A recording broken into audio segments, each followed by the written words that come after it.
തലസ്ഥാനത്തെ നരകമാക്കുന്നതാര്?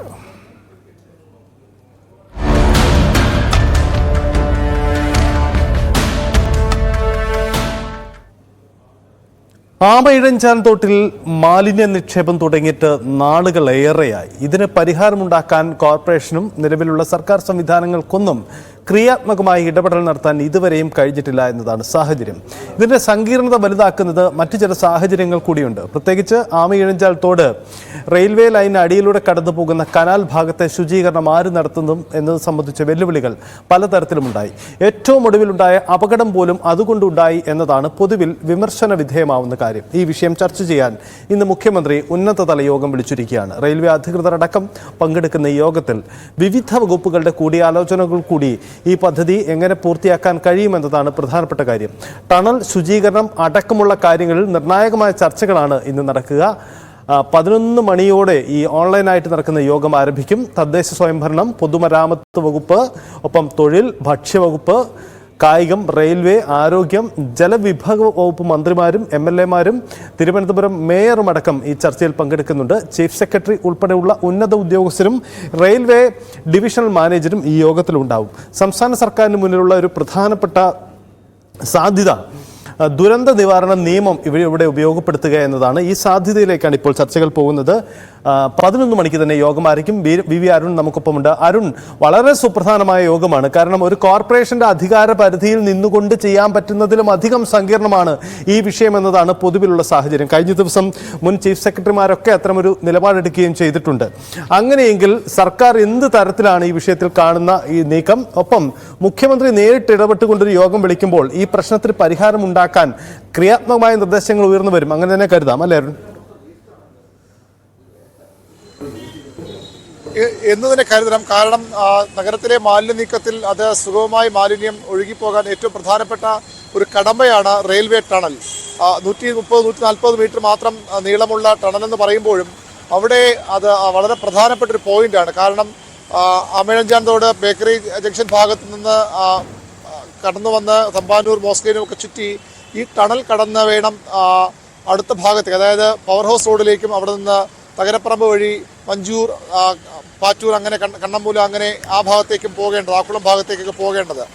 ഇവിടെ മാലിന്യം തടഞ്ഞു നിന്നാൽ അല്ലെങ്കിൽ അടിഞ്ഞുകൂടിയാൽ അതുണ്ടാക്കുന്ന പ്രശ്നങ്ങൾ വളരെ വലുതാണ്. അതുകൊണ്ടാണ് പലപ്പോഴും നഗരത്തിൽ കൃത്യമായി ഈ ഒരു ടണലിലൂടെയുള്ള വെള്ളത്തിൻ്റെ ഒഴുക്ക് കൃത്യമായി നടന്നില്ലെങ്കിൽ അത് തമ്പാനൂരിൽ വളരെ പെട്ടെന്ന് വെള്ളപ്പൊക്കത്തിന് കാരണമാകും. ഒരു ചെറിയ മഴ പെയ്താൽ പോലും തമ്പാനൂർ വെള്ളക്കെട്ടിലാകും. 2015 അന്ന് ഓപ്പറേഷൻ അനന്തയുടെ സമയത്ത് ഈ ഓപ്പറേഷൻ അനന്ത സംഘം വളരെ കൃത്യമായ റെയിൽവേയോട് ആവശ്യപ്പെട്ടതാണ്. ഈ ടണലിൽ 25% മാത്രമേ അതിലൂടെ ഒഴുകിപ്പോകേണ്ട വെള്ളത്തിൻ്റെ യഥാർത്ഥത്തിൽ അതുവഴി പോകാനുള്ള വെള്ളത്തിൻ്റെ 20% മാത്രമേ അതുവഴി ഫ്ലോ ഉണ്ടാകുന്നുള്ളൂ. അതിന് കാരണം പതിറ്റാണ്ടുകളായി അവിടെ കുന്നുകൂടിയ മാലിന്യ മലയുണ്ട്, മണ്ണും ചെളിയുമൊക്കെ അടിഞ്ഞ് പാറക്കെട്ടിൽ രൂപപ്പെട്ട സ്ഥലങ്ങളുണ്ട്. അതൊക്കെ കൃത്യമായി മാറ്റിയാൽ മാത്രമേ അതുവഴി വെള്ളത്തിലെ ഒഴുക്ക് കൃത്യമായി നടക്കുകയുള്ളൂ. മാത്രമല്ല അത് മാറ്റുന്നതിന് വേണ്ടി ഈ ടണൽ തന്നെ പൊളിച്ചു പണിയണമെന്നൊരു നിർദ്ദേശം കൂടി അന്ന് ഈ ഓപ്പറേഷൻ അനന്ത സംഘം മുന്നോട്ട് വച്ചിരുന്നു. പിന്നീട് VP ജോയ് അദ്ദേഹം ചീഫ് സെക്രട്ടറി ആയ ശേഷം റെയിൽവേയുടെ അത്തരം ആവശ്യങ്ങൾ മുന്നോട്ട് വച്ചിരുന്നു. ഒരുപക്ഷെ ഇന്നത്തെ യോഗത്തിൽ ഈ ആവശ്യം വീണ്ടും സർക്കാർ മുന്നോട്ട് വയ്ക്കാനുള്ള സാധ്യതയുണ്ട്. അതിന് കാരണം ഇത് ശരിയായാൽ മാത്രമേ അതിലൂടെയുള്ള കൃത്യമായ വെള്ളത്തിൻ്റെ ഒഴുക്ക് ഉണ്ടാകൂ. റെയിൽവേ അന്ന് പറഞ്ഞ തടസ്സവാദങ്ങൾ പ്രധാനമായും ഈ ടണൽ പൊളിച്ചു വേണമെങ്കിൽ അവിടെ റെയിൽ ഗതാഗതം തടസ്സപ്പെടും. പ്ലാറ്റ്ഫോമുകൾ കടിയിൽ കൂടിയാണ്, നമുക്കറിയാവുന്ന പോലെ പ്ലാറ്റ്ഫോമുകൾക്ക് 1 മുതൽ 3 വരെ പ്ലാറ്റ്ഫോമുകൾ കടിയിലൂടെയാണ്. 3ഉം 4ഉം ഒക്കെ അപ്പുറത്തെ ഭാഗത്തും സ്വാഭാവികമായും ചില ഭാഗത്തൂടെ കടന്നു പോകുന്നുണ്ട്. ആ പ്ലാറ്റ്ഫോമുകളൊക്കെ പൊളിച്ചു മാറ്റേണ്ടി വരും. അത് റെയിൽവേ ഗതാഗതത്തിൽ തടസ്സമുണ്ടാക്കും, അത്തരത്തിൽ വലിയ പ്രശ്നങ്ങളുണ്ടാക്കും. അതുകൊണ്ടാണ് റെയിൽവേ ഇത്രയും നാളത് വൈകിപ്പിക്കുന്നതെന്നാണ് സർക്കാരിൻ്റെ വിലയിരുത്തൽ. അങ്ങനെ പല ചർച്ചകളിലും റെയിൽവേ ഉദ്യോഗസ്ഥർ പറഞ്ഞതായി അറിയാൻ കഴിയുന്നുണ്ട്. പക്ഷേ കഴിഞ്ഞ ദിവസം റെയിൽവേ DRM-നോട് നമ്മൾ ഇക്കാര്യം ചോദിക്കുമ്പോൾ അത്രയും നിർദ്ദേശം ലഭിച്ചില്ല. അദ്ദേഹം പുതിയ ആളാണ് ഇവിടെ, എന്നാലും ഇത്രയും നിർദ്ദേശം അറിയില്ല എന്ന കാര്യമാണ് അദ്ദേഹം പറഞ്ഞത്. ഏതായാലും സർക്കാർ ഒരുപക്ഷെ ഇത്തരം കാര്യങ്ങൾ മുന്നോട്ട് വയ്ക്കും. അതിനപ്പുറത്തേക്ക് തലസ്ഥാനത്തെ മാലിന്യ പ്രശ്നങ്ങൾക്ക് ഒരു ശാശ്വത പരിഹാരം കാണാനുള്ള വഴികൾ ഈ യോഗത്തിൽ ഉണ്ടാകുമോ എന്നാണ് അറിയേണ്ടത്. കാരണം വളരെ പ്രധാനപ്പെട്ട എല്ലാ മന്ത്രിമാരും യോഗത്തിൽ പങ്കെടുക്കുന്നുണ്ട്. റെയിൽവേ ചുമതലയുള്ള മന്ത്രി അബ്ദുറഹ്മാനുണ്ട്, തദ്ദേശ മന്ത്രി MB രാജേഷുണ്ട്, മറ്റു മന്ത്രിമാരെല്ലാം ഇതിൽ പങ്കെടുക്കുന്നു, മേയർ പങ്കെടുക്കുന്നു. അതുകൊണ്ട് തന്നെ വളരെ പ്രധാനപ്പെട്ട ഒരു യോഗമാണ്. ഓൺലൈനായാണ് ചേരുന്നതെങ്കിലും വളരെ പ്രധാനപ്പെട്ട യോഗമാണ്. സൈദ് സൂചിപ്പിച്ച പോലെ ക്രിയാത്മകമായ ഈ പരസ്പര പരിഹാരങ്ങൾക്ക് അപ്പുറത്തേക്ക് തലസ്ഥാനത്തെ മാലിന്യ പ്രശ്നം, ഇവിടുത്തെ ഡ്രെയിനേജ് സംവിധാനത്തിലെ അപാകത പരിഹരിക്കാനുള്ള കൃത്യമായ ഒരു സമവായം അല്ലെങ്കിൽ അതിനുള്ളൊരു പദ്ധതിയെങ്കിലും ഈ ഒരു യോഗത്തിലുണ്ടാകുമോ എന്ന് കണ്ടറിയണം. 11:30-ക്കാണ് മുഖ്യമന്ത്രി വിളിച്ച യോഗം ഓൺലൈനിൽ ചേരുന്നത്. വളരെ പ്രധാനപ്പെട്ട യോഗം തന്നെയാണ്. കാരണം മഴ വീണ്ടും ശക്തമായി തുടരുകയാണ്. ഓരോ മഴയും വളരെ ആശങ്കയോടുകൂടി തലസ്ഥാനവാസികൾ കാണാൻ തുടങ്ങിയിട്ട് വർഷങ്ങളായി. ഇപ്പോഴും അത് തുടരുന്നു.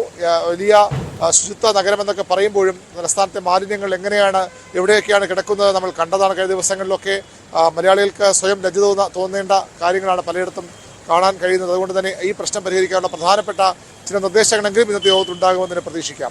അരുണ, ഒരു കാര്യം കൂടി, ഈ മുഖ്യമന്ത്രി നേരിട്ട് യോഗം വിളിക്കുമ്പോൾ, അതായത് യഥാർത്ഥത്തിൽ ഇത് തിരുവനന്തപുരം നഗരസഭ കോർപ്പറേഷന്റെ പരിധിയിലുള്ള സ്ഥലവും അവരുടെ പ്രധാനപ്പെട്ട ജോലിയുടെ ഭാഗവുമാണ്. പക്ഷേ അതിനപ്പുറത്ത് ഇതിന് ചില സങ്കീർണതകളുണ്ട് ഈ വിഷയത്തിന്. കാരണം പ്രത്യേകിച്ച് കേന്ദ്ര സർക്കാരിന്റെ ഒരു വകുപ്പുമായി ബന്ധപ്പെട്ട ഒരു വിഷയമാണ്.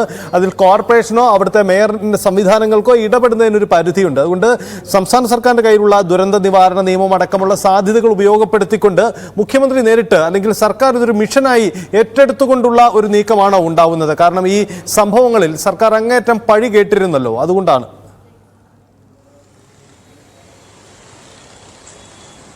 ദുരന്ത നിവാരണ നിയമപ്രകാരമാണ്, ആ നിയമം അനുസരിച്ചാണ് കഴിഞ്ഞ മെയ്യിൽ അന്നത്തെ ജില്ലാ കളക്ടർ ജെറോമിക് ജോർജ് റെയിൽവേക്ക് നോട്ടീസ് നൽകിയത് ക്ലീൻ ചെയ്യണമെന്ന് പറഞ്ഞു. പക്ഷേ അപ്പോഴും ഒരു നടപടിയും അവരുടെ ഭാഗത്ത് നിന്നുണ്ടായില്ല. നമ്മൾ ഈ ജോയി അപകടത്തിന്റെ ദിവസങ്ങളിലുള്ള അത്തരത്തിലുള്ള ഒരു പുറമേക്കുള്ള ഒരു ക്ലീൻ ചെയ്യുന്നു തോന്നിപ്പിക്കുന്ന തരത്തിലുള്ള ചെറിയ 3-4 തൊഴിലാളികളെ ചെറിയ സംവിധാനങ്ങൾ കൊടുത്തയക്കുന്നതിനപ്പുറത്തേക്ക് കൃത്യമായി ഇത് മാറ്റാൻ വലിയൊരു പ്രയത്നം റെയിൽവേയുടെ ഭാഗത്ത് ഉണ്ടായില്ല എന്ന വസ്തുതയാണ്.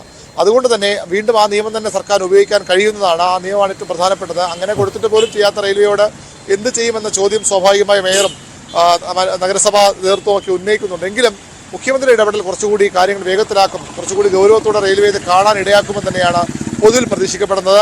DRM അടക്കമുള്ളവർ യോഗത്തിൽ പങ്കെടുക്കുമെന്നാണ് അറിയിച്ചിട്ടുള്ളത്. അതുകൊണ്ട് തന്നെ വളരെ പ്രതീക്ഷയോടെയാണ് തലസ്ഥാനം ഈ യോഗത്തെ കാണുന്നത്. കൃത്യമായ നിർദ്ദേശങ്ങൾ, പരസ്പരം പഴിചാരലുകൾക്കപ്പുറം ഒരു മരണത്തിന് ഉത്തരവാദി ആരെന്ന തർക്കങ്ങൾക്കപ്പുറത്തേക്ക് എന്ത് ചെയ്യാൻ പറ്റും, ഇത്തരം അപകടങ്ങൾ ആവർത്തിക്കാതിരിക്കാൻ എന്ത് ചെയ്യാൻ പറ്റും, തലസ്ഥാനത്ത് ഈ മാലിന്യ പ്രശ്നത്തിന് ശാശ്വത പരിഹാരം, ഒരു ദീർഘകാലാടിസ്ഥാനത്തിൽ ഒരു ശാശ്വത പരിഹാരം ഉണ്ടാകാനുള്ള വഴികൾ എന്നത് ഒരുപക്ഷെ ഈ യോഗം തേടിയേക്കും. മന്ത്രി MP രാജേഷ് 12:30-ക്ക് വാർത്താസമ്മേളനം വിളിച്ചു. സ്വാഭാവികമായും ഇതുമായി ബന്ധപ്പെട്ട കാര്യങ്ങൾ അദ്ദേഹം വിശദീകരിക്കുന്നതിനെ പ്രതീക്ഷിക്കാം. യെസ്, അത് വളരെ പ്രധാനപ്പെട്ടതാണ്. മന്ത്രി തന്നെ മാധ്യമങ്ങളെ കാണുന്നുണ്ട്. സർക്കാർ ഇതൊരു മിഷനായി ഏറ്റെടുത്തുകൊണ്ട് ആമയിഴഞ്ചാലിനോട് തിരുവനന്തപുരം നഗരത്തെ ചുറ്റിപ്പോകുന്ന ഈ പ്രധാനപ്പെട്ട തോട് നവീകരണം, തലസ്ഥാനവാസികളെ പഴികേൽപ്പിക്കുന്ന, ഭരണ സംവിധാനങ്ങളെ പഴികേൽപ്പിക്കുന്ന, നമ്മുടെ പുരോഗത സമൂഹത്തിന് ഒരിക്കലും ഉൾക്കൊള്ളാൻ കഴിയാത്ത ആ വൃത്തികെട്ട ചിത്രങ്ങളും ആ മാലിന്യ പ്രശ്നങ്ങൾക്കും മാറ്റമുണ്ടാകുമോ? അതിന് ഒരു സർക്കാർ ഒരു ദൗത്യമായി ഏറ്റെടുക്കുന്നു എന്ന സൂചന വേണം ഈ മീറ്റിംഗിൽ നിന്നും ഉണ്ടാവുന്നത്. എന്തായാലും കൂടുതൽ വ്യക്തതയ്ക്ക് വേണ്ടി നമുക്ക് കാത്തിരിക്കാം.